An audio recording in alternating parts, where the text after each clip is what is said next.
How's everybody doing? Let's try that again. Good evening. How's everybody doing? Awesome. Awesome. Thank you in advance for coming out this evening. Really appreciate it. We've got some important information we want to pass on and share with you. So the first part of this presentation, by the way, for those who don't know me, I'm Albert Smith. Your captain, so you probably see emails from me, but this is the guy driving email. Alright, so pleasure to be here, pleasure to be serving you all. So, first part of this presentation will deal with just some general statistics about college soccer. What does the landscape look like? How many programs are there for the male student athlete? How many programs are there for the student, the female student athlete? How's it broken down geographically, what that looks like, and what we'll do. I think we'll put this presentation up on, we'll probably send that to all the high schoolers so you can have it. You can go through this PowerPoint on your own. And if you have any questions, you know your directors, please feel free to connect with them. All right. So, without any further ado, you know who's here. We sent them out to you for who they are. We're glad to have them. Let's show a round of applause for our college coaches. I'm going to give them a few minutes just to introduce themselves, talk about their individual programs, and we'll get going. Starting with you, Barry Dimby, Loyola in Chicago. Division I school, we compete in the Missouri Valley Conference. Personally, I've been there. I finished my 7th season this fall. We really play anyone that will play us. Last year, we had Iowa on the schedule, Oklahoma State, Kentucky, schools like that. This coming fall, Notre Dame, Wisconsin, Oklahoma State coming back. So it's kind of, my perspective with my program is we'll try to play anyone that will play us, prepare us for conference play. Because right now the Missouri Valley is kind of a one-bid league. So whoever wins the conference tournament is going to go to the NCAA tournament. And this past fall we did well against those teams.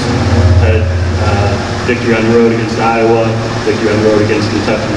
Unfortunately lost in our conference tournament, 1-0 to a team we beat 5-0 in the regular season. So that was, I'm still not over that. Thank you, Coach. Good evening. My name is Mike Boland. I'm the head coach at Benedictine University. We are a Division III school in Lisle, Illinois, so not too far from here, just down 88. Our undergrads just shy of 3,000. We compete in the NAT conference with my good friend down the table here, Coach Lakin at Aurora. Good rivalry between the two schools. So most of our games we play are in this general area. Our conference, I would say, our furthest trip is about 3 hours. That's kind of the nature at Division III, which we'll get into all those specifics a little bit later. But happy to be here. Excited to see a good crowd here, and this group is quite fortunate to have a staff here that puts on events like this for all the players and families in attendance. I'm Andrew Bordlund. I'm the assistant coach at Northern Illinois University. We're a whole new staff this year. We got here last April, so it's going to be our first full recruiting class. We're a Division I institution, DeKalb, Illinois. We play in the MAC conference with West Virginia, Akron, Western Michigan, Bowling Green, and ourselves, and SIU. So. My name is Ryan Lakin. I'm the head men's soccer coach at Aurora University, and like Boland said, conference here, it stays relatively close to Chicagoland, but we do branch out here and there every other year or so. I will put a pitch. I was a Division I player, but I'm a Division III coach. I've seen the best of both worlds, and I can tell you that the differences nowadays in soccer at the Division III versus Division I is getting closer and closer, and now it's more of a choice. So that's my pitch for Division III athletics. But I do have a great experience in Division I, so it really comes down to what's best for you and your family. I appreciate being invited here, and thanks for having me. Thank you. To kick this off, let me just throw a question out and feel free to answer it. How important, and you guys have been around coaching for a while, and I think when you said it was great to see a club do something like this. How important do you feel as college coaches for clubs to participate in events like this? How does it help prepare the student athletes, and how does it introduce you to the players? Because there's some clubs who probably don't do this. Anybody can feel free to answer that. I'll start off. Yeah, doing events like this is huge in the recruiting process just for the education of it. We tell recruits all the time when they come to campus, whether they're sophomores, juniors, whatever, one of our major jobs as college coaches is to educate you.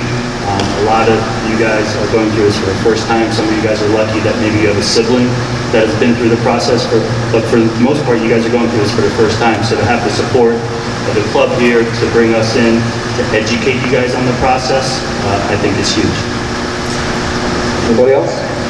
I would say that I think that what the club does kind of twofold. You guys had a winter showcase to bring college coaches in to identify players, because that's part of the process. It's not just whether or not you can play for us, it's also whether or not you fit into what our ideals and what our academic rigors are and all the things that make our program ours. So the process shouldn't just be about whether you play soccer or whether you can't get the grades to get into school or the right scholarship. It needs to be a combination of a lot of things. And so not only identifying the players on the field, but also having, like Corey said, having an opportunity to be educated in the processes, because there are a lot of differences, as you'll find out tonight, if you haven't heard them already, between Division I, II, III, MAI, and junior college. Yeah, and I think it's important, that you guys use them as a reference. Obviously, the recruiting process is constantly changing, just with year to year. And they're a great resource for you to have putting on events like this. So don't hesitate to reach out and use them as a resource, because obviously they've taken a big interest in you individually.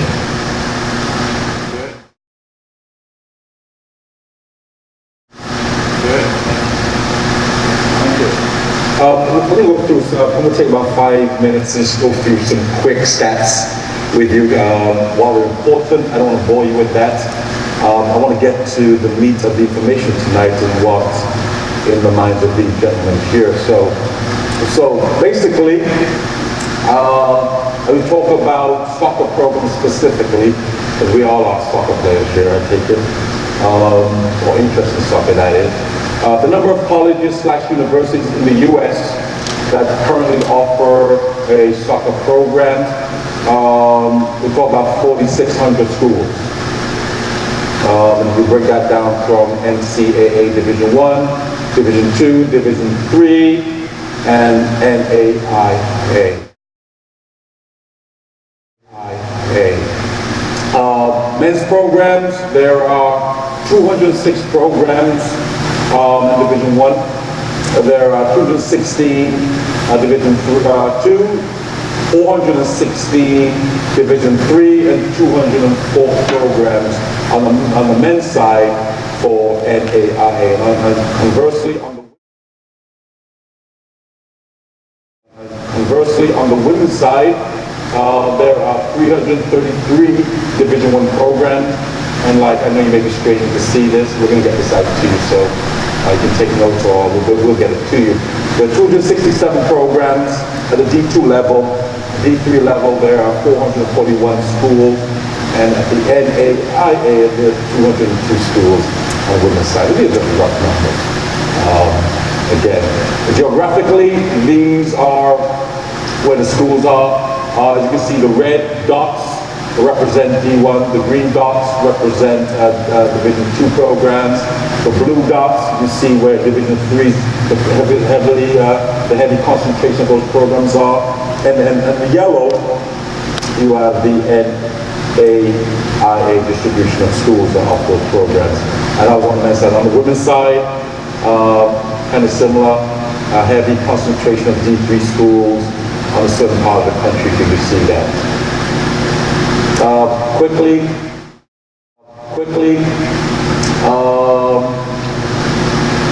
the NCAA Division I must sponsor at least 7 sports for men and women, from soccer specifically now. 7 for men and 7 for women, 6 or 6 and 8 with a minimum 2 sports for each gender. Each playing season must be represented by each gender. On the NCAA Division 2, again, they must sponsor 5 men's sports, collectively, and 5 women's sports, 4 or 6 with a minimum 2 sports. And so for PCN Division 3, they must sponsor 5 men's sports and 5 women's sports. Again, for each gender, each playing season must be represented by each gender. Okay, moving on.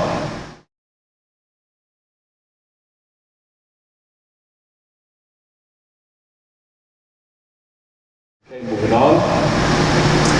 The NAIA, again, a little different.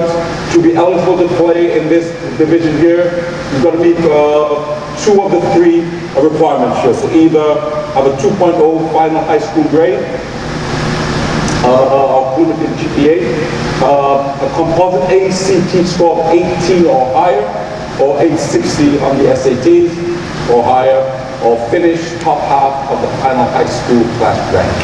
And then we have below here the NJCAA, which is the Junior College Athletic Association. All right, and then you have the NCAA, which are Christian-based organizations, which put programs together for the promotion of outreach and ministry for the enhancement of intercollegiate athletic competition with a Christian perspective. All right, let's look at some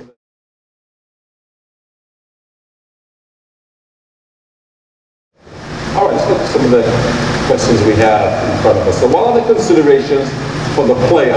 What's your process? So I'm going to direct this question to Andrew. What's your process at your school, Andrew, for the student athlete who wants to come and play for your program? Yeah, for us, it's important to make sure that you reach out to us. Obviously, we attend as many games as we can, especially in this area. And some of the communication process, I would say, make sure that you put your time of the game, the date of the game, the number that you wear, the position that you play, state why you're interested in NIU in particular. One of the things that we get sometimes is we'll get an email and see 500 other coaches CC on that email as well, and that's not what personal. We know that there's not kind of directly, your interest isn't in NIU alone. But from there, our process when recruiting players, I'll tell you this, character is the first thing that we look at. When you become a collegiate student athlete, it's pretty tough. Time management, things like that. We're looking for players that can come in and be extremely reliable and want to be at NIU and want to be a Husky and want to play for the team. But that would be the most important thing. And with that character, I think academics is a priority. For us, obviously we believe that if you're not willing to do what it takes in the classroom, we think that relates to on-field play.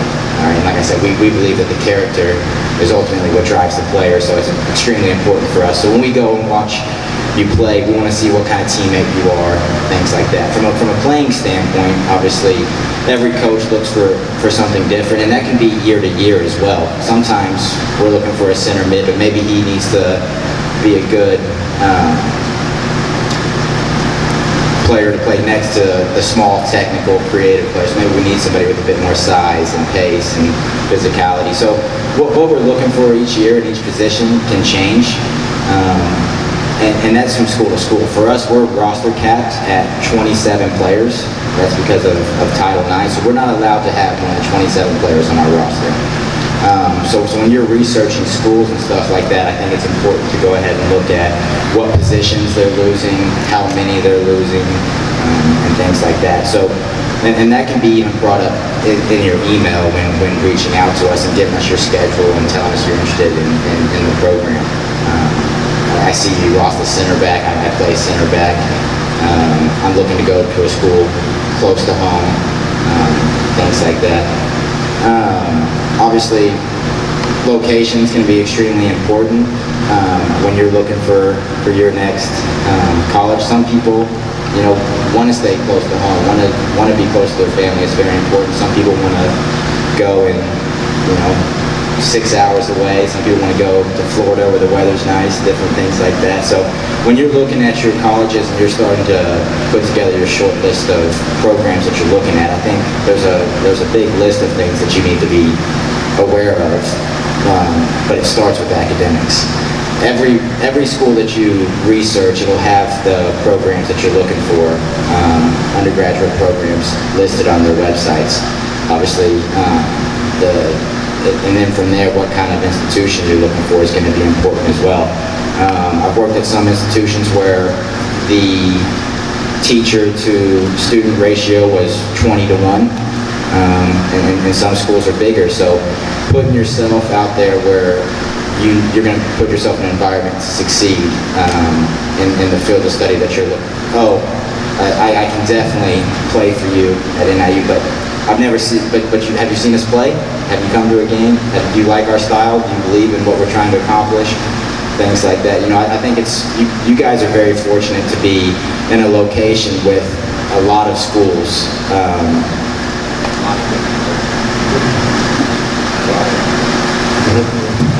And a lot of very good conferences that you'd be able to see a lot of different games.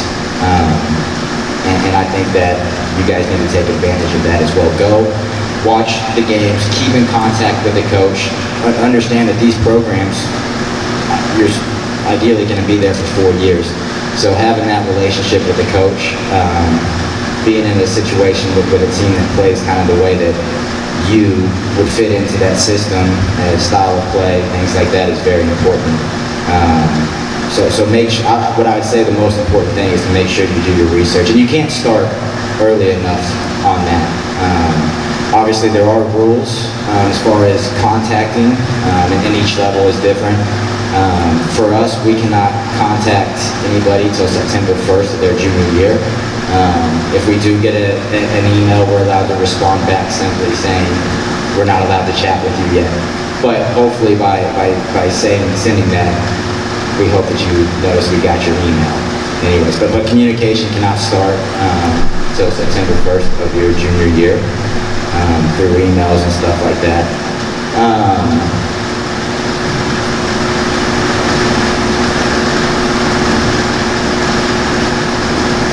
Oh yeah, so, and I would say this too, whenever you're putting together your short list of schools, start with a pretty big number, and then as you start to do your proper research, going to games, speaking to coaches, doing the research on the academics, going for visits, those sort of things, then you can start to narrow down your list. But it is very important because I think it's important to understand that these are the next 4 years you're going to spend at a place. And you're going to be a student athlete, and this could be some of the best times of your life if you pick the right institution, the right program. Scheduling standpoint, it also allows you to put your sort of your academic and athletic accolades on there, which is very important. But yeah, no, I would say that the main thing that I could say as far as the process is to start as early as you can and do as much research as possible, from speaking to coaches to doing the visits and things like that. And what I would say to this is going, like I said, start with a long list of schools that have programs you're looking for. Don't try to be too narrow-minded by saying, oh, I want to play Division I, or oh, I want to stay, only in Chicago. I'm not going to be willing to go things like that. I think if you're going to be open-minded and really check out the institutions and things, that I think you'll be very surprised with some of the opportunities and just great institutions that are out there. Thank you, Coach. Before we move on, and anybody can feel free to answer this, I want to paint a scenario here. So you have a student athlete, a potential student athlete, who's a very good soccer player, very good, but the grades are borderline. Is there a process of dealing with that, or is just can't help you? Well, there is a process, and obviously there's an eligibility issue there. If someone's not eligible to play, that sometimes can very easily turn a coach to turn to someone differently, to look at someone else in that position. Again, I think character is extremely important and be willing to do the work. Now, that's not to say that you're not allowed to make mistakes. You're not allowed to grow up from freshman to senior year. I will tell you this, we've taken on a player this year that did not have a very good freshman and sophomore year.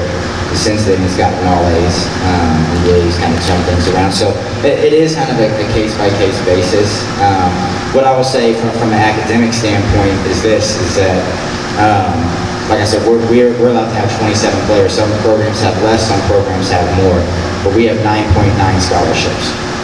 So if you do the math, there's a good chance that you're not going to go to play college soccer on a full scholarship.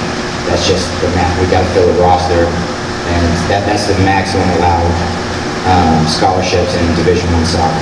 So from an academic standpoint, there's a lot of academic scholarships out there. And when you're doing your research, that's a very important thing to look up, because I think you'll be very surprised with some of the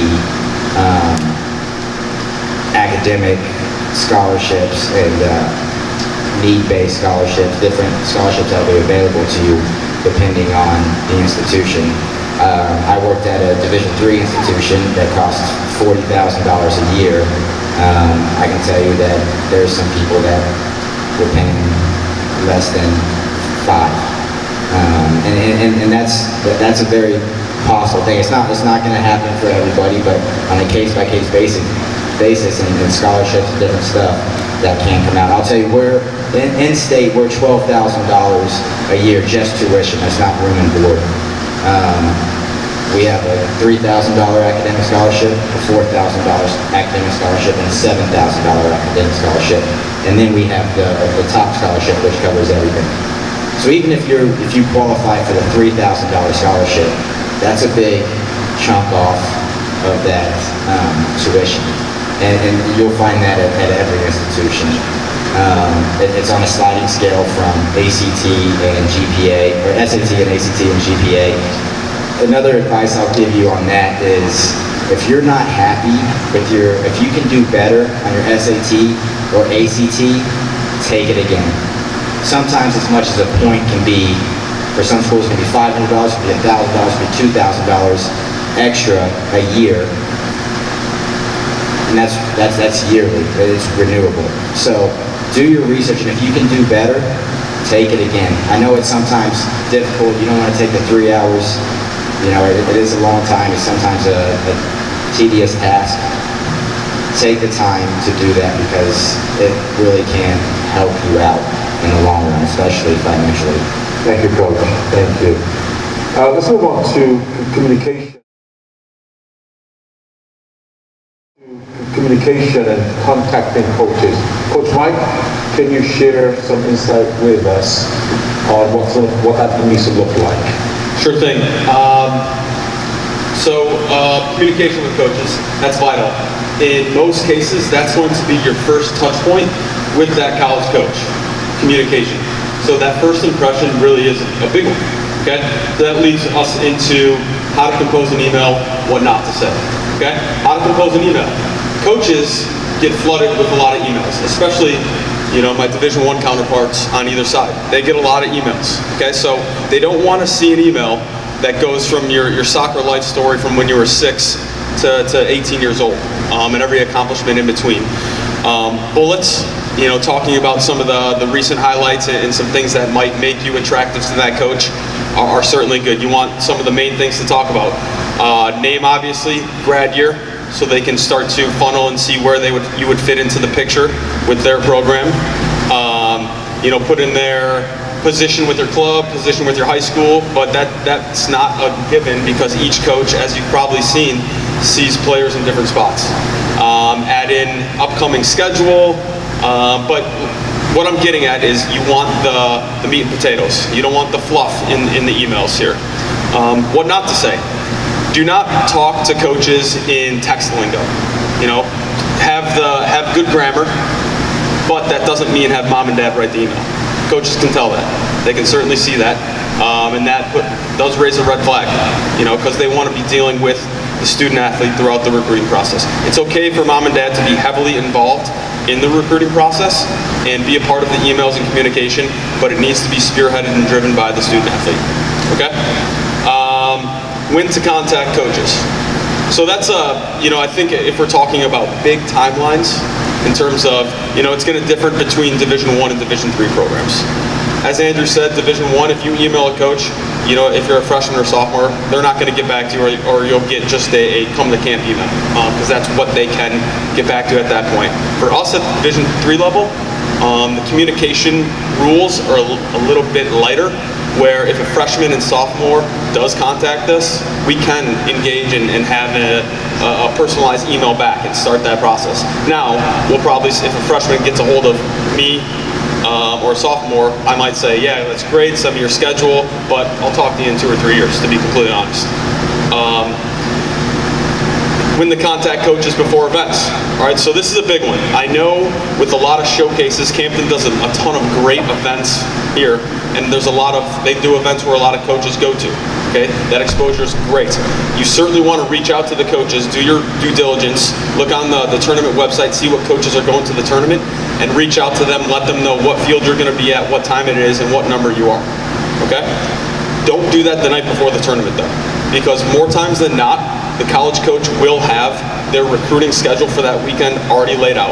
Now, it doesn't mean they'll make, go pop out and watch you play, but there's a lot of games to see in a 2 or 3 day span if the coach is at the event for all 2 or 3 days, okay? So make sure a good time to reach out to them before the event is, 4 or 5 days maybe, where they can still plan it out, pluck you in, do a little bit of research on you to make sure they're able to get to your game at that event. Where to send email? To their email address, am I right? But you want to get in touch with the correct coaches, okay? You might see with some big Division I programs or all Division I programs at that matter, they might just say Loyola Soccer at Loyola.edu or something like that, and that they're big time. He's just pretending. But make sure you try and get it to the correct person. That might be reaching out to an assistant coach. If there is assistant coach / recruiting coordinator in their title, that might be a good starting point to reach out to that coach, and because they're usually the one that's collecting all the information, all the data, and putting it into an event schedule. So sometimes just going directly to the head coach of a Division I program, they might forward that on to an assistant coach or whatever the process may be for that program. Okay, so just do a little bit of research on the school and see who might be doing most of the efforts in the recruiting. At the Division III level, reaching out to the head coach is more times than not the best option to do. Sometimes assistant coaches are part-time people, and they might not be in the building 7 days a week. They might be in there 2 times a week or just for training, and that email might fall through the cracks. Okay, so it matters what level you're looking at to make sure you reach out to that proper coach. How to highlight your strengths. Like I said earlier, just talk about the bullets, don't give your life story. It's okay to send a highlight video as a starting point. That's a good initial evaluation for coaches. But at the end of the day, what is a highlight video? It's just your highlights, okay? So it's obviously gonna look good for the most part to that coach.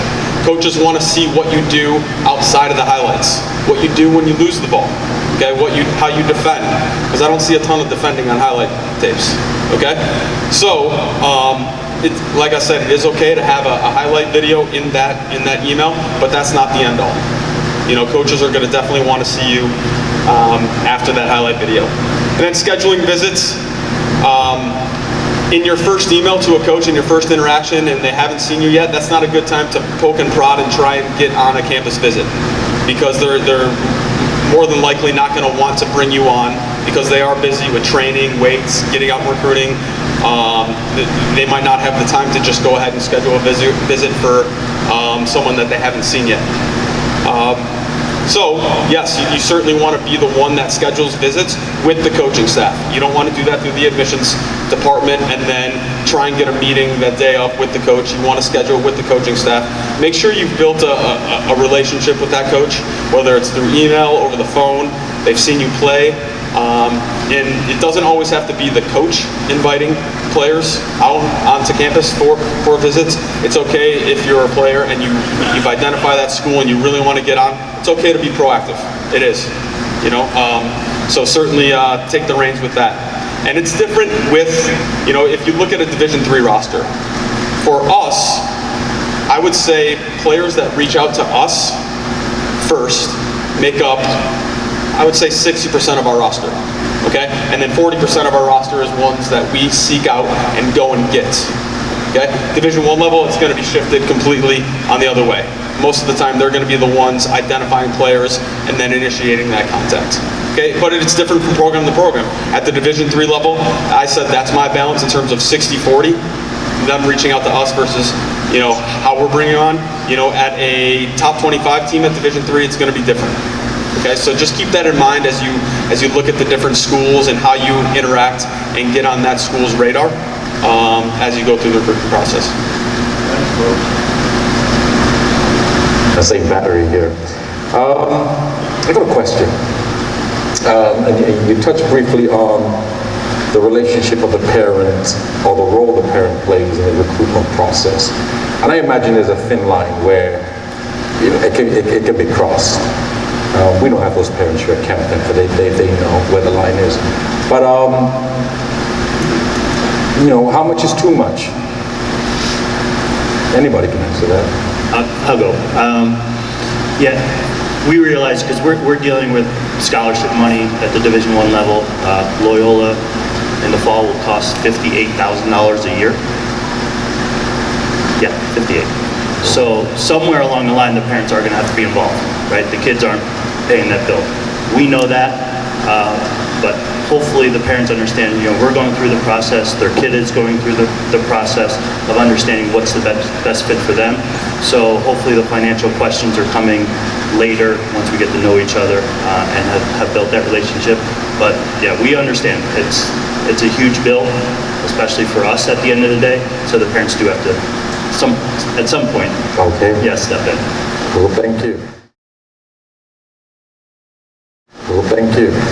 Next question. Building, you have something to say? I'm sorry. Building your profile. Let's talk about how to build a profile and what does that look like. Coach Ryan? I was waiting to talk here, that's all. I'm so excited for my I'm slide. sorry. Building your profile, I think Mike Boland talked a lot about kind of the email that initially makes contact, and just to add to that, I think it's important to be concise and specific. Make sure you do your research in the sense of understanding that who you're talking to. In other words, I get plenty of emails where it clearly is a cutting and pasting. The player has cut and pasted an email from Benedictine to me and changed maybe my name or maybe my mascot. Sometimes they don't change it, and that's what makes me laugh a little bit. So when I get a Dear Coach Boland, I'm really excited about coming to become a Spartan. They clearly haven't proofread their email. All right, we understand how the game works. We also send out cut and paste type situations, but I would think everyone here is professional enough to make sure we make sure that the spellings are correct. We make sure that the mascot, or again, if I'm contacting you and you're at St. Charles North and I say St. Charles East, then maybe I haven't done my homework, and that should show up a red flag for you guys. Same thing when you contact us. If you haven't done the work and you misspell my name consistently, even though when I keep sending it back, it's got my signature with no R in the last name, I'm not Coach Larkin, all right? And that happens all the time with Coach Lincoln. Believe me, I've been called worse, I get it, but at the same time, you have to make sure that after the third or fourth time, I start to realize you're really not caring too much about Coach Larkin, right? It's Coach Lincoln. So I think little things like that, I think, just show a level of professionalism. And the biggest thing you want to do when you're building your profile is to set yourself apart from the rest of the group. As has been mentioned by these guys next to me, lots of emails. We're a Division III school just down the road, and I am inundated with emails, especially 2 days, 1 day, 12 hours before showcases that I've registered for. And so for me to look through it and try and figure out exactly who I want to go after and go look at, a lot of times it's an easy, they haven't done their homework, and I move on pretty quickly. Or if it's a choice between, I was already planning on seeing this player play at such and such a time, and now you've contacted me, there's a conflict, how do I get between field 4 and field 15? Oh wait, they don't know how to spell my name, they don't know that I'm in Aurora, I want to be an architect, we don't have architecture, things like that, makes me say, I can pass on that player and move on to somebody else. So keep in mind that. I think being proactive and constantly putting yourself in front of the coach is very important. It's not a Hollywood movie where we're going to go out and go find that one player who's kicking a soccer ball against a barn in the middle of Indiana, and then offer a full ride scholarship because they can kick a ball really well. It's not Hoosiers. It's not going to happen that way. We have to manage our dollars, and we're all set on budgets. So we have to go out to where the soccer players are. And like it's been mentioned, Campton does a great job of getting you out in front of college coaches. They have an event to bring college coaches to you, which is ideal. But we go where the bang for the buck is. We've got to make sure that when I go down to Disney, it's not a holiday. As much as my wife doesn't believe me, it's not a holiday. It's hard work out there to be out there for 12 to 15 hours in a day, and that's if it's good weather, it's nice. If it's bad weather and it's raining, I'm still out there 12 to 15 hours because I have to manage my money that way. So constantly being in front of us as coaches and letting us know, hey, here's our schedule change with these cool things, smartphones. I think they're going to catch on. With these, we do get our emails pretty quickly. So if there is a change at the venue, at the site, make sure you're emailing the coach and letting him know of those changes so we can adjust from that. It always looks better that way, because if there is inclement weather, we're constantly checking our phones as well. And if we get an email from you saying, hey, my game has been moved back in half an hour, that just shows you really do care about our program enough to reach out to us. So building your profile, talk about the different platforms. Up here, there are a bunch of FitFinder, Sports Recruits, Captain U, NSCA, or NCSA. I've never heard of GG5, to be honest with you, or Aspire. I will say that anything that these recruiting engines can do, you can do as well. I do utilize some of these. The one that mostly comes my way is NCSA, but Captain U is very, very active. FitFinder, I know this club uses. Again, for me, it would be whether or not you are comfortable enough with what you're putting together. Like I said, anything that these people say they can do for you, you actually can do for yourself. So sometimes maybe the initial contact needs to come from one of these programs or one of these platforms, but realistically, anything can be done with a little bit of research on that cool thing called the internet.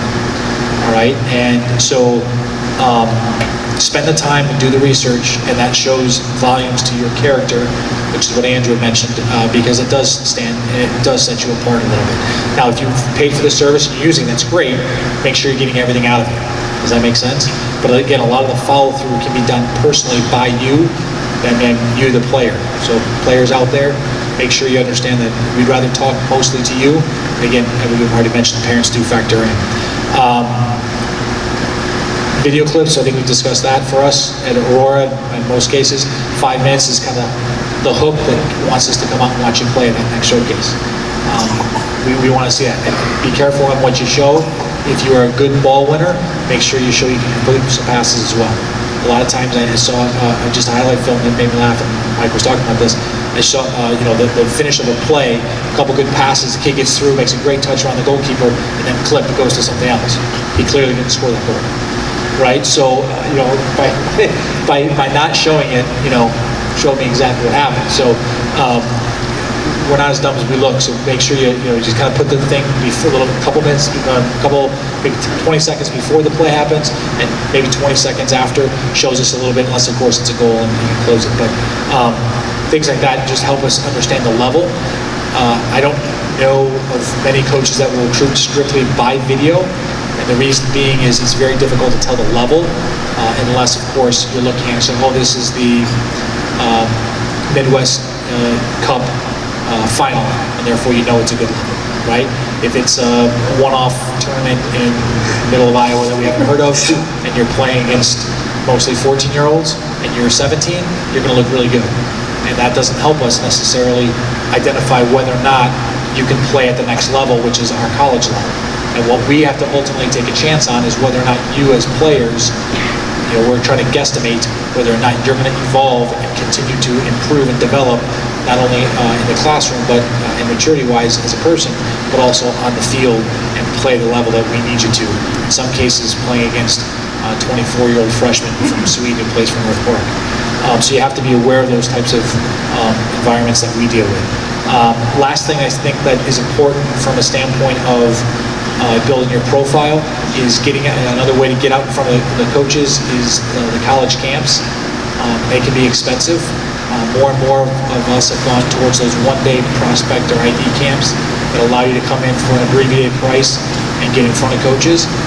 Again, make sure that even if you're going to the Northwestern College Soccer Training Center in the summer, there are 35 coaches that are there. So it may not be my camp specifically, but I'm working that camp, and therefore you're going to get in front of me.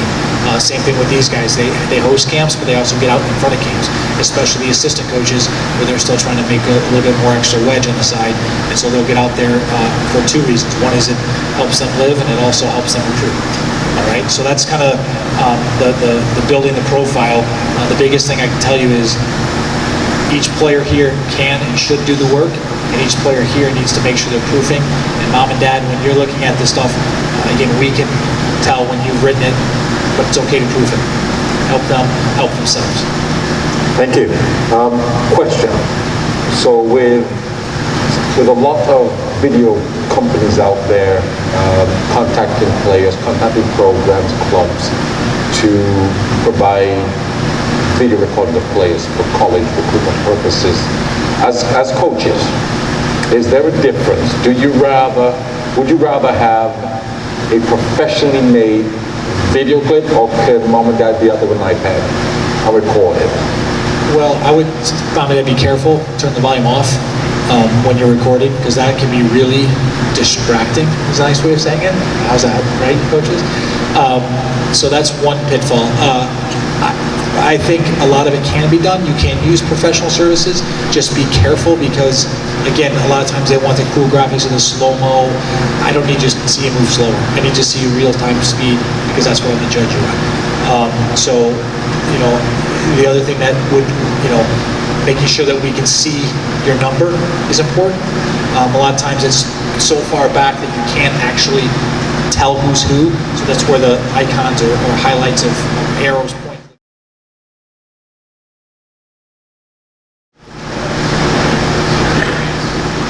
The grant is there. So there's different, I know the way we write the national letter of intent, I would give a player 40% countable aid. So sometimes that gets adjusted, it's just not athletic aid. Sometimes different grants count against that. And if you don't write it in a particular way, which we found out early, my 40% maybe all of a sudden becomes 50%, and then that counts against my NCAA total of 14 that I'm allowed. I'm only allowed to spend at Loyola 12 scholarships of my 14. Right? So it's not fully funded, so I have to make sure I'm doing my due diligence of what a student athlete is going to be eligible for outside of academic and athletic aid, to make sure the package, the countable piece, stays within the percentage that we offered that student athlete. What do I qualify for? I think that's an important question as you visit different schools. Like Andrew said, their academic packages range from $3,000 to $7,000. Top one's everything covered. So based on our academic packages, our highest is $22,000 a year down to $19,000. Right? So that's a big difference, you know, from a normal academic package at Northern Illinois, because our tuitions are very, very different. So when you're in front of college coaches, it's an absolute okay question to ask, hey, what are your academic packages range from? What are the qualifications in the range, so you get a better idea of where you're going to fall when you start applying to those schools. Coaches should be able to answer that, but feel free to contact the academic department, because that's always right up their alley. And sometimes the standard changes per year based on the class. You know, some years you're going to have more 30 ACT kids apply. one year to the next. So sometimes the standard changes from year to year, but if we're doing our due diligence in the recruiting process, we know that we're going to be recruiting those good academic kids that are going to qualify for some range of academic money. Thank you. Anybody want to add to that? I think there's some schools are able to, from a Division I standpoint, you Division I guys can tell me this, because I'm just a little Division I guy, but I believe there's some schools, and what you alluded to was a little bit of the area, the coupling of athletic scholarship with maybe the academic side. How are you guys allowed to kind of pile it on? How's that work? Yeah, so at Loyola, yeah, we can stack on. So a lot of times we'll offer a girl, for example, a 75% total package. Sometimes that only counts 40% against my NCAA limit, because about 35% is covered with an academic award. So we're allowed to stack on top. Thank you. Andrew, can you speak to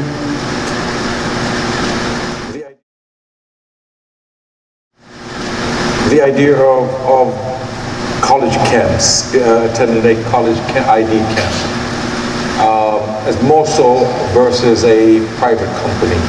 You know, you get these companies who show up at Schaumburg Sports Complex and guaranteeing placements. Do you coaches follow that? Do you pull from that? Or is it just a money grab? Well, I think it'd be tough to guarantee anything from those camps, and I think sometimes I think just make sure, be aware, use the resources of the club coaches you have, because each camp could be different. There could be some camps that come in and do a very good job with those big camps. This is what I'll say, the difference between the ID camp, and this is why it's beneficial when you make a short list of schools to go to these camps. And sometimes it does, and again, it does cost money. Programs do make money from them, but it can be a best of both worlds thing. You get to, like we said earlier, you get to work directly with the coaches of the programs. You get to speak to them. We get to see how you act in the lunch line with, you know, the people serving you food, how you act with your teammates who, you know, you were put together in camp, things like that. And you get to see us, how we like to coach and how we like to do things. So yes, some camps do a better job than others of getting in front, but in particular, I think once you make that short list of schools that you have, I do think it's a big benefit for you to go to their camps. Because, and again, like we said, for us, we don't see a player. Well, I guess on the odd occasion you can't see a player one time and think, oh yeah, we need him. But for the most part, we like to see players multiple times. And that's an important thing for us. So getting in front of the coaches of schools that you like, that are on your list, I think it's a very important thing. And whenever you go to a school's camp, you get to be in front of their staff, whereas you go to another camp, there's probably more schools there, but there's maybe just one representative from the institution there. Does that make sense? Instead of having an entire coaching staff, they're able to help evaluate and things like that. Before you jump in, Coach, do you mean, Coach, that during the breaks you watch the kids in the lunch line? Wow. Character is important to us. Interesting. Well, yeah, like I said, it's this is a 4-year commitment, and as much as you guys need to do the proper research to pick the right fit for you, from coaches, academics, style of play, facilities, everything that you need, it's just as important for us. And especially, you know, we're capped at 27 players, so every roster spot we have is going to be, well, and it should be treated like gold. You know, in the interest of it, we want this to be a good fit for you as much as it is for us. And for us to do that, it's little things that all start to add up. And again, that's why we speak to players, you know, consistently in the recruiting process. We like to see them play multiple times. we're always watching. It's not just that was an example. We do obviously look at if someone wants to throw a fit or treat a teammate at camp not in the best manner, that would go away with us. But also, same time in the games, if you're playing and you're too wrapped up in talking to the refs and other things instead of concentrating on your play and making your teammates better, things like that. Again, all of this stuff matters. So yeah, it's not just how you act in the lunch line. It's how you carry yourself all the time. Okay. We'll go Barry, then Ryan. Yeah, just a quick story about an experience we had with one of our ID camps. So we saw a girl play. She was from California. Saw her in multiple games. Fantastic player. Went back to California. Started the conversations over the phone, and she just wanted to know, what's your offer going to be to us? What's your offer going to be? Right? That's not the way we do business. We have to meet you. So she made plans. She came out to our ID camp. It was a Saturday-Sunday camp, so she was there for 2 days. Within the first hour, there was no way that player was going to be a part of my program. She was so disrespectful during the first hour in a camp where she's trying to impress the coaches, talking when we're talking, just not listening. And I said to my assistant coach, you can do what you want to try to get me that girl, or get that girl in my program. No way. And it goes both ways. It goes both ways. There's no way that I was going to deal with that for 4 years. If she can't behave for 1 hour at a camp, no way was I going to do that for 4 years. Good story. I like that. Right. And I almost forgot to mention this, social media. It's very easy for us to look up you guys on social media, and there has been decisions made on that as well. So be very careful what you post. So you check Facebook posts, is that what you do? For players that we're interested, we check everything. Wow. Like I said, it's a big commitment for both parties. We'll keep track of everything. To piggyback on that real quickly is also, when you look at it, we see pictures of, you're clearly at a party, on your Facebook page or an Instagram photo, that speaks volume.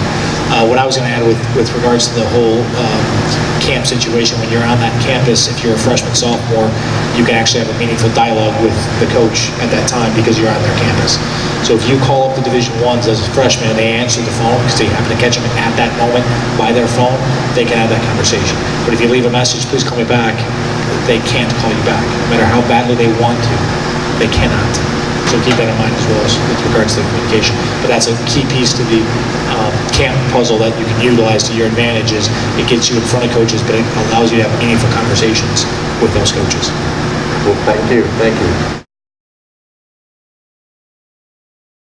Next question, school visits.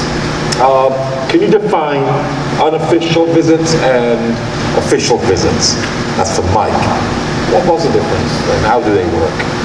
All right, let me go back into the vault to remember official versus unofficial. So official visits is when a coaching staff brings you on campus, and it's pretty much on their dime. It's during your senior year, and that hasn't changed, correct? During your senior year. So I was just at Missouri Valley Coaches meeting. There is legislation on the table right now to change the timeline of official and unofficial visits, to move back official visits to September 1st, starting your junior year, and to limit unofficial visits to the same, September 1st, your junior year, which the way it's proposed right now, I don't think it's going to go that way. But I do expect in the next year or so for official visits to be able to start September 1st, your junior year, and probably the unofficials will go maybe September 1st, your sophomore year, would be the logical way. So they're just kind of throwing things to change kind of the recruiting calendar because on our side, Division I, it's getting a little crazy, so they're trying to make some legislation to kind of protect the student athletes a little bit. No, that's good to go and to know, and thank you, Barry. Just with right now, unofficial and official visits, typically when you always go to a school, whether it's Division III, Division I, first on an unofficial visit. And really your official visit, your senior year, is just you might be committed at that time, and it's just getting to know the staff, the players a little bit more. And with that, official visits only during your senior year, and you only get 5 of those to 5 schools. Unofficial visits you can take at any time during your high school career. But that's you getting the campus on your own, paying for your meals while you're on campus, lodging while you're in the area of campus. The coaches can certainly be a part of that visit and do everything, but it's mostly on the player getting to campus. And like I said, that's always a good first visit. That typically happens prior to your senior year, especially at the Division I level. On our level, it's typically budgetary. Sometimes it's, Division III schools don't have this massive pot to pay for a player to fly in on an official visit during their senior year. So even though it might be an official visit, we can pay for some stuff. Some of the time you're going to have to get to campus on your own and pay for a decent amount.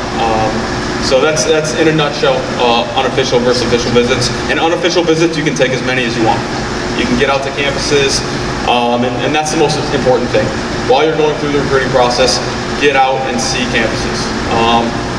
Even if it's not, before your junior, senior, you're just a freshman or sophomore, and you're in the area of a school, you're at a showcase in Kansas City, go during some downtime, go check out some schools and just get a feel for the university. Because you need to do your research and make sure this is the type of school that you want to get to. How do they work?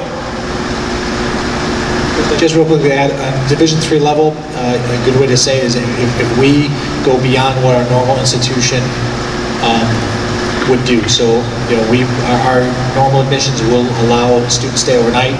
They will pay for lunches and meals during that time frame. So that doesn't, if you come to Aurora for a visit and stay overnight, doesn't make it official.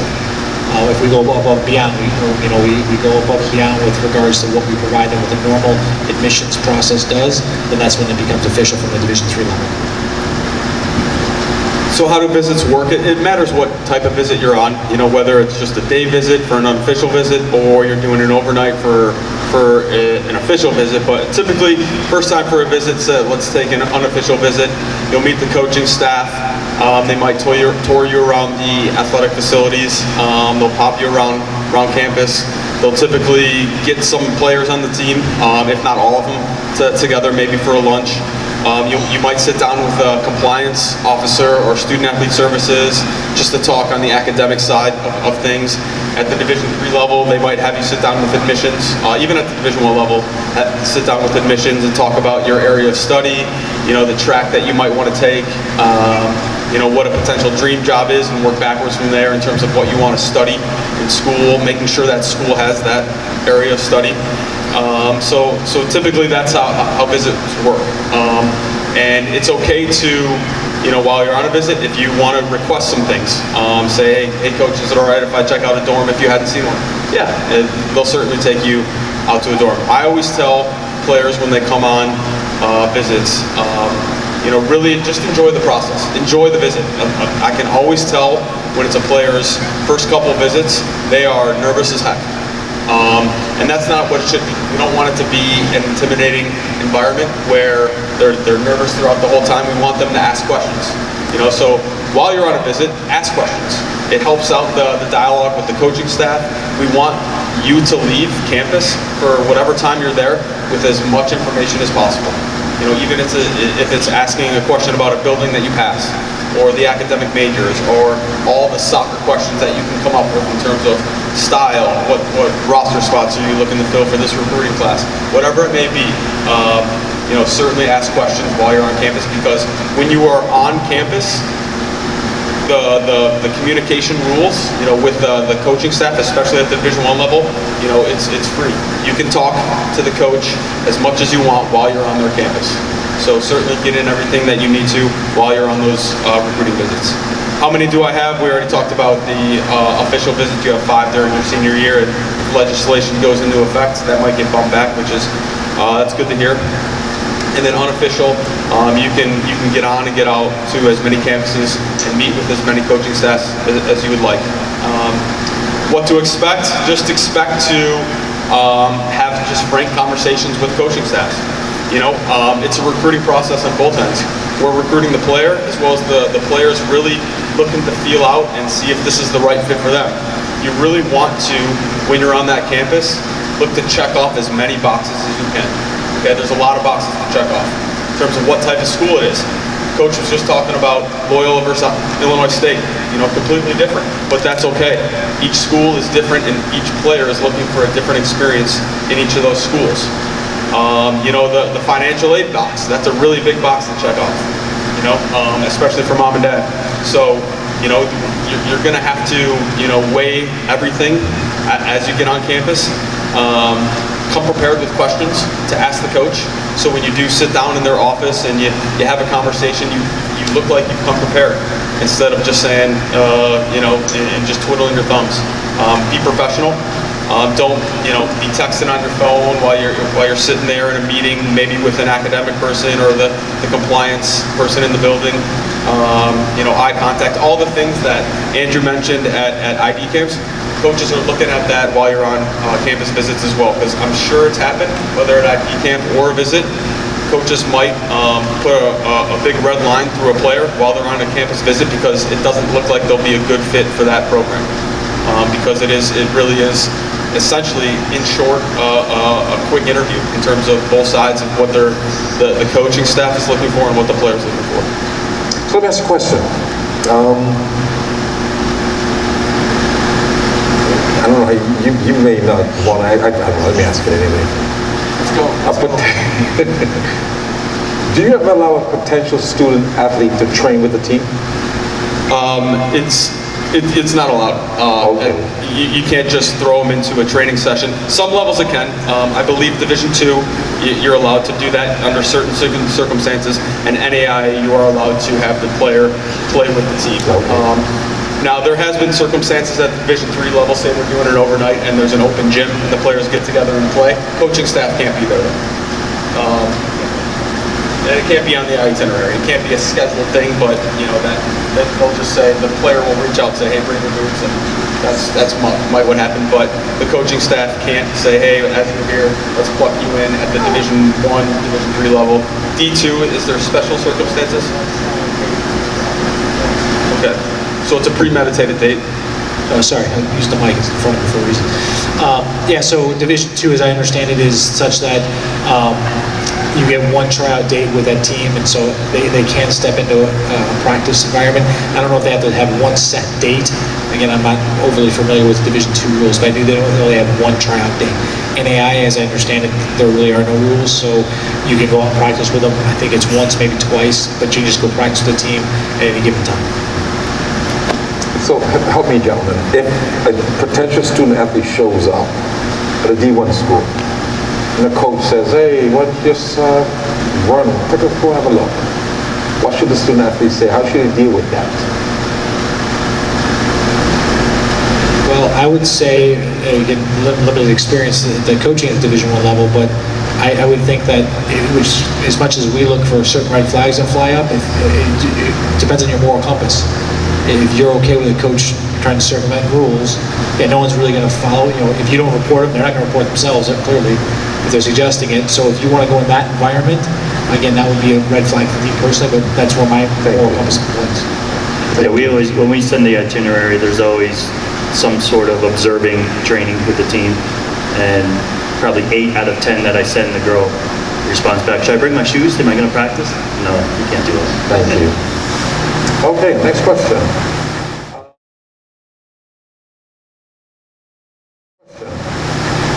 Making your decision. Barry, we'll start with you and we'll open it up again. So what are some of the factors or the timelines that the student athlete must adhere to as they get ready to make their decisions? Yeah, like I said, the women's side of college right now, Division I, is getting crazy. There's 8th graders committing. Just talking with our men's coach, so right now we have 7 girls committed in our 2019 class, so they're juniors. I think he has 2 in the 2019 class. We have 1 2020, so we have a sophomore in high school committed. It seems crazy, right? That you are going to pick a school that you're going to make a decision to, that's what you're going to do for the rest of your life. Go in that career. We've been trying to slow the process down at Loyola ourselves, but like I mentioned with the changing of the visit date, the NCAA sees it as a big problem. We've kind of changed our timeline with visits as well. We rarely let a junior stay overnight in the dorms.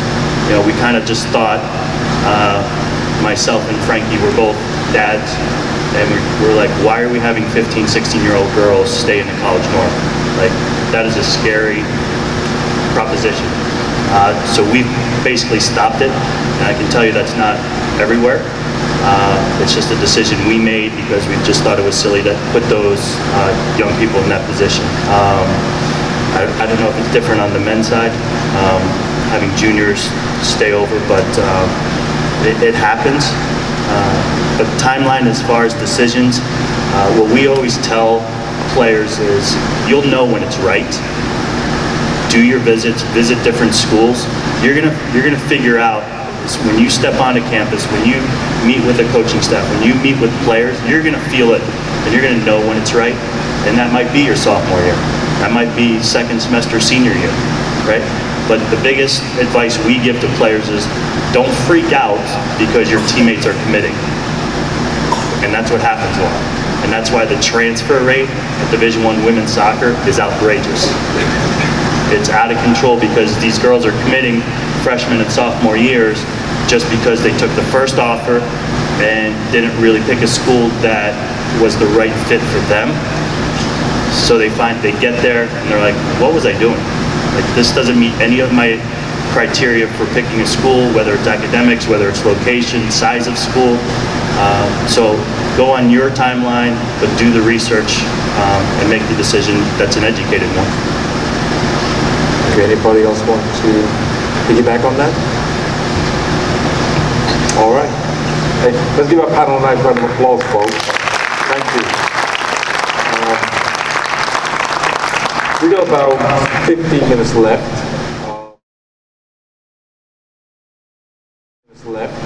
I want to probably take some questions if there are any. If you're bold enough, come on up. We'll ask some questions and we'll get some answers for you. Just come over here. I'll share my microphone so everybody can hear it. Anybody? Come on.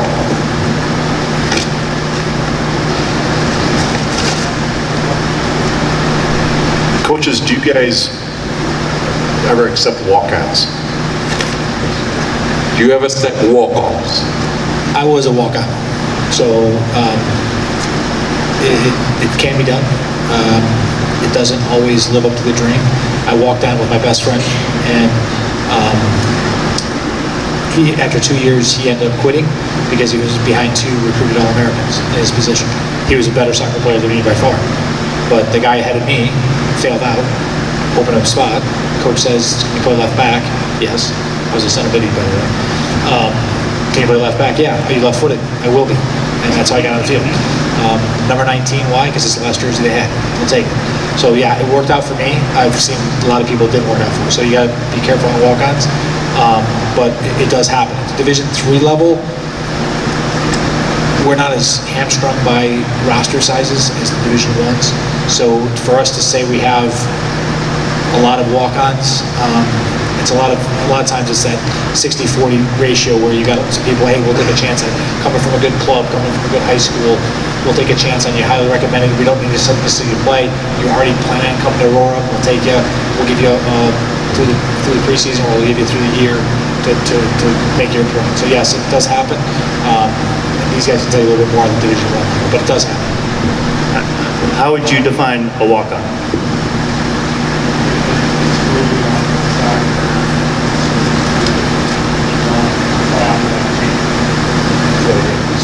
Sure. You get admitted to the school, you want to play soccer, you weren't given an invitation, and you just want to try out for the team. The way we do it, we run a tryout in the spring semester. We don't deal with it in the fall semester. just our timeline in the fall is so crunched. So by the time we report to our first game, it's about 15 days. So you have to incorporate the freshmen into what you already have returning, figure out what you have, where everyone fits in. So if you say yes to 8 girls, now that's a whole nother thing you have to worry about. So we do it that way, but I would say it's probably different each program. Anybody else? It's up to you. So you guys have mentioned a lot about ACT and SATs. How do you guys work with a student who may have a great GPA but doesn't test well, so their SAT or ACTs don't really meet what you guys are looking for? However, because of maybe learning disabilities or something else, they are more than a capable student. Great question. As far as accepting them onto the team, or because it's a kind of a two-tier question, because we have no say in what admissions does as far as awarding academic money. So that's the tricky part. As far as admitting and bringing someone onto the team, I always look at, I think it's better to have a good GPA and bad test than bad GPA, good test. Okay? I think a good GPA means you're a good student. Testing is testing. If you have a bad GPA and test really high on the ACT, I think you're lazy. That's how I read a couple recruits that we've had in the past, like a 3.1 and then all of a sudden they get a 31 ACT. I'm like, something doesn't match up here. I think you have to be careful with what major you're choosing. If you're a good student but have a tough time taking tests and you want to go into medicine, every day is a test. Does that make sense? So don't come in and say, I want to be pre-med when you're having trouble with tests, because the medical school is based off of a test every Monday. It's a tough rigor. So be realistic with what your major is. You don't have to be a doctor to have a good lifestyle and to be successful. So understand that. And I would say also that some schools like Aurora super scores.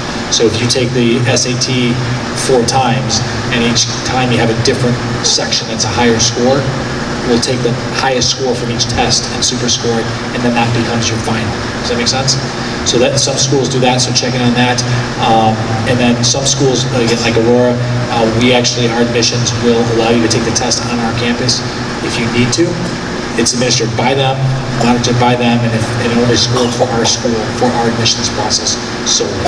But you can't take it to bump your scholarship up. If you've already been admitted, they're not going to say, well, come take the test and we'll give you more money. That's not how business works. But they will if you're a good student, we're just having trouble getting you admitted with the test score to prove it. In that sense, then we'll let you take that test. Yeah, and it's school by school, so for us, if you meet the admission standards for ACT and GPA, because we're strictly academic money driven at the Division III level, our institution will scholarship you based on whatever's higher, if you meet the admittance standards for both. So I wouldn't get too nervous if you've identified a school. Just do some research and see how it works with that institution.